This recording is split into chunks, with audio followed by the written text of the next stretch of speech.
Itu nomor 4, peningkatan integritasnya.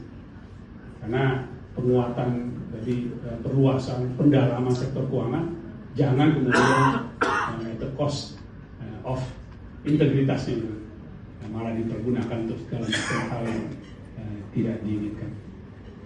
Sebenarnya itu, berkaitan dengan program-program spesifik pemerintah yang kami lakukan, begitu kami memahami tadi juga sama skemanya, strukturnya, dan juga detailnya dari proyek dan program Anda. Kami melihat dan merumuskan serta merespon langsung dengan kebijakan dan juga komunikasi yang intensif dengan industri jasa keuangan terkait. Untuk pembangunan 3 juta rumah, silakan Pak. Nah ini kami sudah langsung menerapkan berbagai kebijakan, fasilitasi, dan juga dukungan terhadap program tadi. Mohon slide bisa dilihat. Nah, ini mulai dari bagaimana mempermudah untuk pemberian,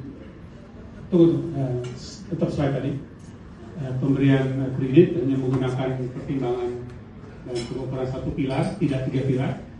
Lalu kemudian diberikan kemungkinan untuk kredit bagi pengadaan tanah, tidak harus tanah dan bangunannya.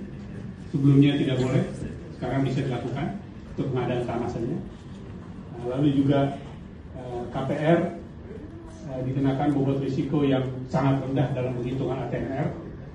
Kemudian terkait dengan untuk pasar modal, kami terbuka apabila produk dari kredit terkait dengan atau pembiayaan perumahan, baik pembangunan maupun renovasi, mau disekuritas dengan apa yang ada di dalam produk pasar modal, yang disebut efek beragunan aset.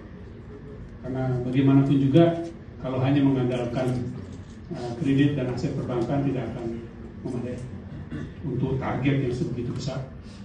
Lalu kemudian juga dari segi dukungan instrumen produk asuransi, karena semua hal tadi memerlukan kepastian dari kacamata pembiayaan maupun juga developmentnya. Jadi asuransi jiwa, kredit, asuransi properti, surety bond, itu kami. Jadi seluruh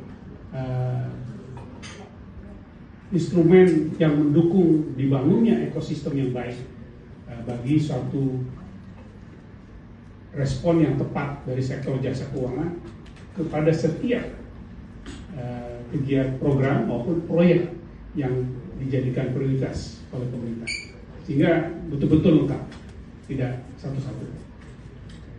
Lalu yang lain lagi, slide berikutnya, seperti misalnya untuk makan bergizi gratis, mulai dari dukungan kepada kemudahan akses pembiayaan penyaluran kreditnya kepada UMKM maupun juga asuransi bagi produsen yang menghasilkan material bagi makanan bergizi tadi, juga untuk pengembangan komunitas unggulan daerah dan untuk kesehatan pendidikan.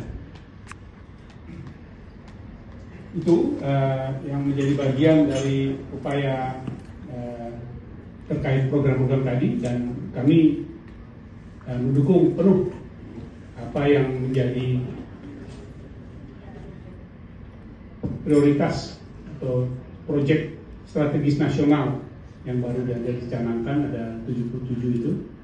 Kalau bisa cepat kita, dan untuk Kadin Indonesia memiliki posisi strategis juga untuk bisa bukan hanya memperoleh informasi, tapi juga mendukung perumusan skema dan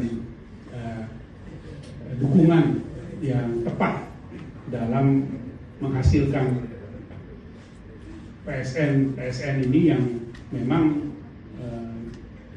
doable dan skemanya yang tepat, kredibel, sehingga kita rumuskan betul dan tentu dukungan bagi kelengkapan ekosistemnya dari sektor jasa keuangan, kami siap. Jadi mohon kita kerjasama untuk